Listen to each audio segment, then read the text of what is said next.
Hi everybody. Today continuation of PHP.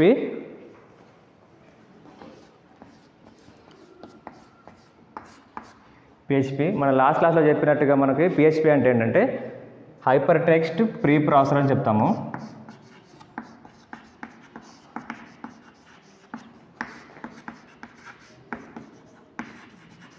Hyper text pre processor అని చెప్తాము. ఓకేనా? Last class మనం ఏం చెప్పామండి, PHP అనేది ఎంబెడెడ్ విత్ HTML అని చెప్పాం. ఎంబెడెడ్ విత్ HTML అంటే ఏంటంటే మీనింగు HTML కోడ్లోనే మనం PHP కోడ్ కూడా కలిపి రాస్తాం అన్నమాట. అట్లా రాస్తే దాన్ని మనం ఏం చెప్తామంటే ఎంబెడెడ్ విత్ HTML అని చెప్తాం. Embedded with HTML. ఓకేనా? హైపర్ టెక్స్ట్ ప్రీ ప్రాసెసర్ అని చెప్తాము. ప్రీ ప్రాసెసర్ హైపర్ టెక్స్ట్ ఏదైనా చెప్పొచ్చు మనం.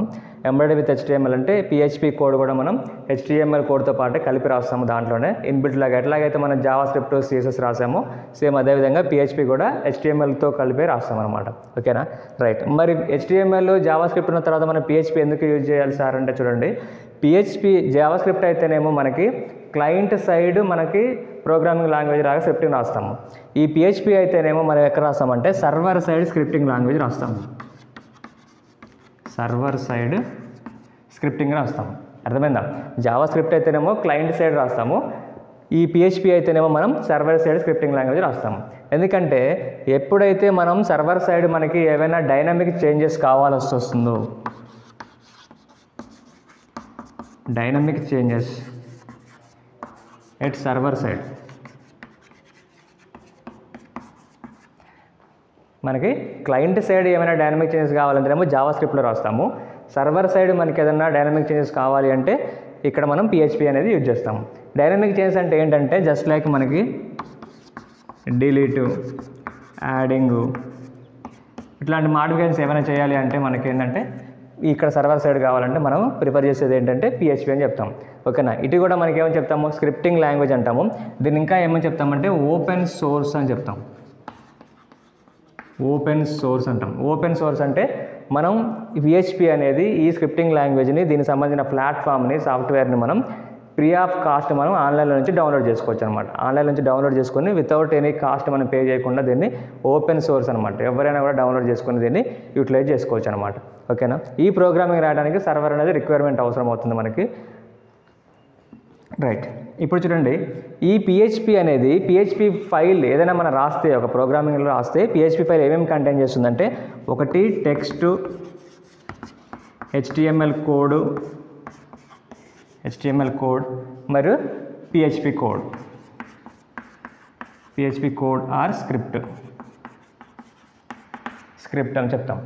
ఒక PHP ఫైల్ ఏమేమి కంటైన్ చేస్తుందంటే text, HTML code, PHP code, ఈ మూడింటిని కూడా ఇక్కడ మనకి PHP ఫైల్ అనేది కంటైన్ చేస్తుంది. ఓకే? మన జావా స్క్రిప్ట్లో HTML చెప్పిన విధంగానే ఇక్కడ ఏం చేస్తామంటే ఒక HTML ప్రోగ్రామ్ రాస్తే ఆ ప్రోగ్రామ్ని ఏ ఎక్స్టెన్స్ తోటి సేవ్ చేస్తామని చెప్పాం మనం, .html అనే నేమ్ తోటి ఈ ఎక్స్టెన్షన్ తోటి సేవ్ చేస్తాం. అదే జావా స్క్రిప్ట్ కోసరికి ఏం చేస్తాం మనం, .js తోటి సేవ్ చేస్తాం. ఇక్కడ సేమ్ యాజ్ ఇట్ ఈజ్ మనం PHPకి వచ్చిన తర్వాత PHP ఫైల్ కూడా ఎట్లా సేవ్ చేస్తామంటే .php అని సేవ్ చేస్తాం. అర్థమైందా? .php అని సేవ్ చేస్తాం. ఓకే, మరి .php అని సేవ్ చేస్తాము ఫైల్. ఇదంతా ఇంతవరకు క్లియర్. నెక్స్ట్ ఇప్పుడు ఏం చేస్తామంటే మరి PHP అనే కోడ్ ఎట్లా రాస్తాం సార్ అని మీకు డౌట్ రావాలి. ఇప్పుడు మన PHP కోడ్ ఎట్లా రాస్తాము, PHP ట్యాగ్ని ఎట్లా డిక్లేర్ చేస్తామంటే లెస్ దెన్ క్వశ్చన్ మార్క్. ఇక్కడ PHP రాస్తాము. ఇక్కడ మనం ఒక ఫంక్షన్ స్టేట్మెంట్ అనేది రాస్తాము. దాన్ని మనం ఇక్కడ ఎకో అని చెప్తాము. ఇట్లా మనం రాసేసి దీన్ని మళ్ళీ సేమ్ చెప్పినాం కదా మనం HTML స్టార్టింగ్లో ప్రతి ట్యాగ్ కూడా మనకు ఒక ఎండింగ్ ట్యాగ్, ఓపెనింగ్ ట్యాగ్ ఉంటుంది, ఎండింగ్ ట్యాగ్ ఉంటుంది. ఓకేనా? ఇక్కడ చూడండి, ఇది ఓపెనింగ్ ట్యాగ్ అంటాం. Less than question mark PHP అనేది రాస్తాము. ఇక్కడ క్వశ్చన్ మార్క్ గ్రేటర్ దెన్, ఇది ఓపెన్ ట్యాగ్, ఇది ఎండింగ్ ట్యాగ్. అర్థమైందా? రైట్. ఇక్కడ మనం రాసాం కదా ఎకో అని, దీని మీనింగ్ ఏంటంటే ఇట్ ఈజ్ ఏ స్టేట్మెంట్. ఓకేనా? It is a statement.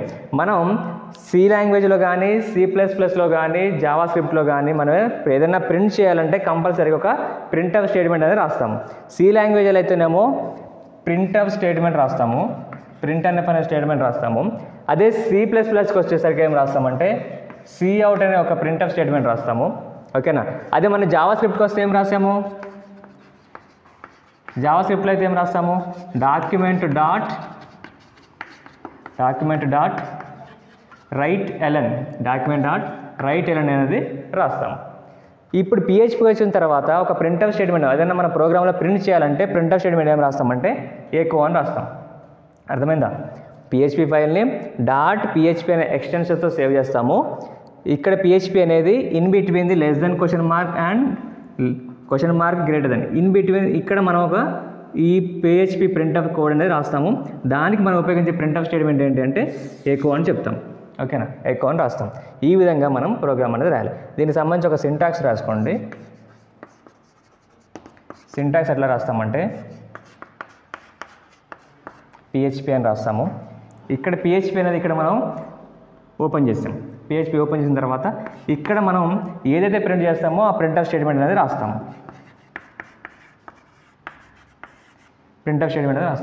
అయితే ఇక్కడ PHPలో ఏంటి అంటే మనం రాసిన ప్రింట్ఎఫ్ స్టేట్మెంట్లో PHP ట్యాగ్లో రాసిన ఏదైనా స్టేట్మెంట్ని సెమీకోలన్ తోటి ఎండ్ చేయాలి. ఆ తర్వాత మళ్ళీ మనం ఓపెనింగ్ ట్యాగ్ అయిపోయిన తర్వాత దీన్ని సేమ్ క్లోజ్ చేసేయాలి, క్లోజింగ్ ట్యాగ్. అర్థమైందా. రైట్. ఇప్పుడు ఒక శాంపుల్ ప్రోగ్రామ్ రాద్దాము.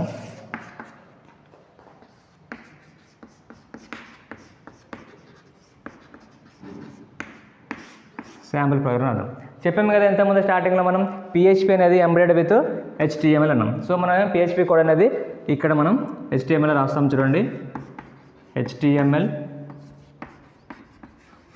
హెడ్. మీకు తెలుసు హెడ్డింగ్ కోసం మనం హెడ్ వాడతామని. హెడ్డింగ్స్ మనకి 6 టైప్స్లో ఉంటుంది, H1 to H6 వరకు అని చెప్పాము ఆల్రెడీ. ఈ హెడ్లోనే మనం స్టైల్ ట్యాగ్ కూడా రాస్తాము, టైటిల్ ట్యాగ్ రాస్తాము.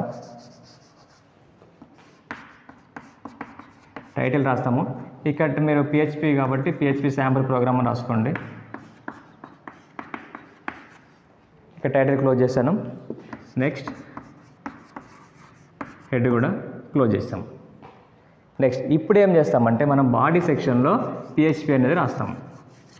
బాడీ ట్యాగ్ రాస్తాము. ఇక్కడ బాడీ రాసిన తర్వాత PHP రాస్తాం. చెప్పాను కదా PHP ఓపెన్ ట్యాగ్ ఎట్లా రాస్తాము, less than question mark PHP. ఇప్పుడు PHP అనేది మనం ఇక్కడ ఓపెన్ చేసాము. ఇక్కడ మనం ఎకో అని రాసేసి దీంట్లో నేను రాస్తున్నా హలో వరల్డ్ అని చెప్పాను కదా. ప్రతి స్టేట్మెంట్ కూడా PHPలో మనం ఇక్కడ కంపల్సరీగా సెమీకోలన్ తోటి ఎండ్ చేస్తాము. నెక్స్ట్ ఇక్కడున్న PHP ట్యాగ్ని ఇక్కడ క్లోజ్ చేస్తాము. రైట్. నెక్స్ట్ ఏం క్లోజ్ చేస్తాము, బాడీ క్లోజ్ చేయాలి.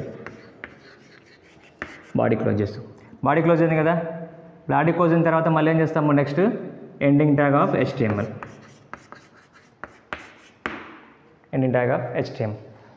ఈ విధంగా మనం PHP కోడ్ని HTMLలో ఇన్బిల్ట్గా రాసేస్తాము. అర్థమైందా. Right. Next Duster.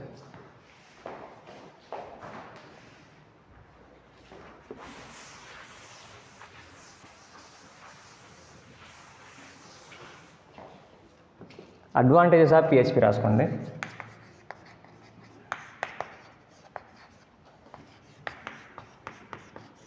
Advantages of PHP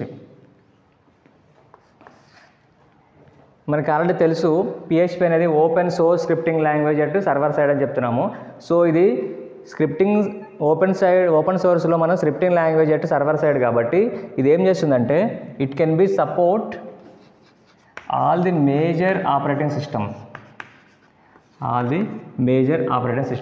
ఎందుకంటే సర్వర్ సైడ్ మనకి సపోర్ట్ చేస్తుంది కాబట్టి అన్ని ఆపరేటింగ్ సిస్టమ్ని కూడా మనకి ఇక్కడ సపోర్ట్ చేస్తుంది. At the same time with all browsers చెప్పినాం కదా. PHP it is a platform independent ప్లాట్ఫామ్లో మనం ప్రపోజ్ చేస్తుంది కాబట్టి ప్రతి బ్రౌజర్ని కూడా ఇది సపోర్ట్ చేస్తుంది. కాబట్టి ప్రతి బ్రౌజర్లో కూడా ఈ ప్రోగ్రామ్ అనేది రన్ చేసుకోవచ్చు. It can be support major operating systems అన్నిటిని కూడా, జస్ట్ లైక్ Windows 7, 8, 10, 11 ఎట్లా అన్ని ప్రతి ఆపరేటింగ్ సిస్టమ్ని సపోర్ట్ చేస్తుంది అనమాట. It is one of the advantage. Next ఇంకా ఏం చేస్తుంది, డైనమిక్ ప్రాసెసింగ్. ఇంతకుముందు చెప్పాము కదా మనం, డైనమిక్ చేంజెస్ అన్నీ కూడా మనకి చేస్తుంది. అంటే సర్వర్ సైడ్ ఎక్కడైనా రిక్వైర్మెంట్ అవసరం అయితే ఫర్ ద యూజర్ సైడ్ ఎవరికైనా సర్వర్ సైడ్ మనకి రిక్వైర్మెంట్ వస్తుంది, చేంజ్ చేయాలి అనుకున్నప్పుడు just like delete, add, modification, insert ఇట్లాంటివి ఏమైనా చేయాలి అంటే మనం డైనమిక్ ప్రాసెసింగ్ అనేది కూడా మనకి పిహెచ్పిలో అవైలబుల్గా ఉంది. ఎక్కడ? Server side. ఓకేనా? నెక్స్ట్ ఇంకేం చేస్తుంది? Checking and doing of HTML form tasks. మనం HTML చెప్పినట్టు ఫామ్ చెప్పాం కదండి, forms, user ID, login, password తోటి ఒక ఫామ్ క్రియేట్ చేసాం కదా. అట్లాంటి ఫామ్స్లో మనం డేటాని ఎంటర్ చేసినప్పుడు ఏమవుతుందంటే ఆ ఫామ్స్లో ఉన్న ఆ డేటా మనం ఏదైతే ఇస్తామో అది ఇచ్చిన డేటాతో మ్యాచ్ అయిందా లేదా, లేదంటే ఎర్రర్ చూపిస్తుంది అనమాట. అట్లాంటివి ఏమైనా చెకింగ్ చేయాలంటే మనకి పిహెచ్పి అనేది కూడా యూటిలైజ్ అవుతుంది. ఓకేనా? Next easy to understand and also the little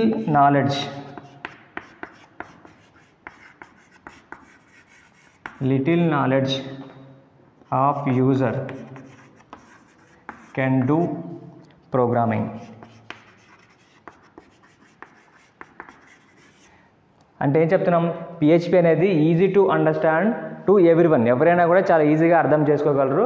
ఎవరికైతే కూడా ప్రోగ్రామింగ్ లాంగ్వేజ్ మీద తక్కువ నాలెడ్జ్ ఉంటుంది కూడా వాళ్ళు కూడా ఈ పిహెచ్పి కోడ్ని ఈజీగా యాక్సెస్ చేయొచ్చు అని చెప్తున్నాం మనం ఇక్కడ. ఇది ఒక one of the advantage. Okay, next database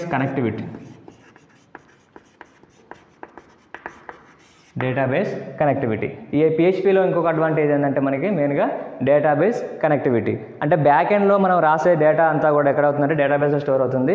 అది పిహెచ్పిలో కనెక్ట్ అయి ఉంటుంది కాబట్టి ఏం చేస్తుంది, మనం ఎప్పుడైతే కోడ్ ఈ ఫామ్ చెప్పాం కదా HTML ఫామ్ అని, ఇక్కడ ఫామ్ రాసినప్పుడు ఏమవుతుందంటే ఆ ఫామ్లో ఇచ్చిన డేటా ఏదైతే ఉందో ఆ డేటాకి సంబంధించిన క్రెడెన్షియల్స్ ఏవైతే ఉంటాయో వాటిని ఏం చేస్తుంది, చెక్ చేస్తుంది. చెకింగ్ అండ్ డూయింగ్ అని చెప్పాం కదా, చెక్ చేసి ఇచ్చిన డేటా అనేది డేటాబేస్లో ఉన్న డేటాతో మ్యాచ్ అయిందా లేదా అనేది వెరిఫై చేస్తుంది అనమాట. ఇది కూడా వన్ ఆఫ్ ది అడ్వాంటేజ్. ఓకేనా? Next okay, is it for today.